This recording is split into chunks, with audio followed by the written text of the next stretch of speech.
Good morning. நம்ம இன்றைக்கி பார்க்கக்கூடியது என்னென்னா, already queue definition and explanation பார்த்தோம். இப்போது behaviour of customer in Q.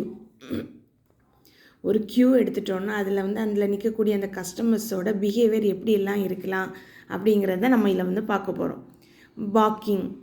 Packing அப்படின்னா not joining queue for lack of time. அவங்களுக்கு டைம் இல்லை, அதனால் அவங்க அந்த க்யூவில் நிற்க மாட்டாங்க. ஆனால் வருவாங்க வந்து பார்ப்பாங்க. அதில் ஆட்கள் எதுவும் இல்லை, கூட்டம் குறைவாக இருக்குன்னா ஏதாவது பொருட்களை வாங்கிட்டு போவாங்க. அப்படி இல்லை அப்படின்னா போயிடுவாங்க. அதான் பால்கிங். க்யூவில் ஜாயின் பண்ணாமலேயே கூட்டம் இல்லாமல் இருந்தால் வாங்குவாங்க, இல்லை கூட்டமாக இருந்துன்னா நிற்பாங்க, கூட்டமாக இருந்தால் போயிடுவாங்க. ஸோ இதுதான் இது balking. Reneging, leaving the queue due to illness.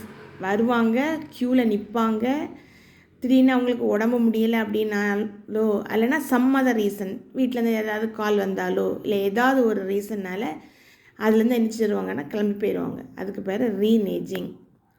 அடுத்தது collusion. One in queue for a group. இதில் ஒரு குரூப்பாக அவங்க வருவாங்க, வந்துட்டு அதில் ஒரு ஆள் மட்டும் அந்த க்யூவில் நிற்பாங்க. இப்போ தேட்டரில் டிக்கெட் எடுக்கிறதா இருந்தாலும் இப்போது இவங்க கொஞ்சம் பேர் வருவாங்க, வந்துட்டு ஒரு ஆள் மட்டும் நின்று அவ்வளோ பேருக்கும் சேர்த்து அந்த டிக்கெட் எடுத்துகிட்டு போவாங்க. அதான் collusion. Jockeying, move from one queue to another Q.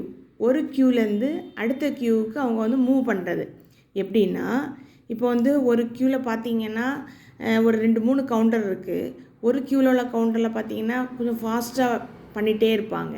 இப்போ இவங்க நிற்கிற க்யூவில் அந்த கவுண்டரில் கொஞ்சம் ஸ்லோவாக பண்ணிகிட்டு இருந்தாங்கன்னா கொஞ்சம் நேரம் பார்ப்பாங்க, இங்கே நல்லா ஃபாஸ்ட்டாக மூவ் ஆகுது அப்படின்னு தோணுச்சுன்னா உடனே அங்கேருந்து என்ன பண்ணுவாங்கன்னா இந்த க்யூவுக்கு ஆடி வந்துடுவாங்க. அதுதான் ஜாக்கிங். இதுதான் behaviour of the customer in queue. Thank you.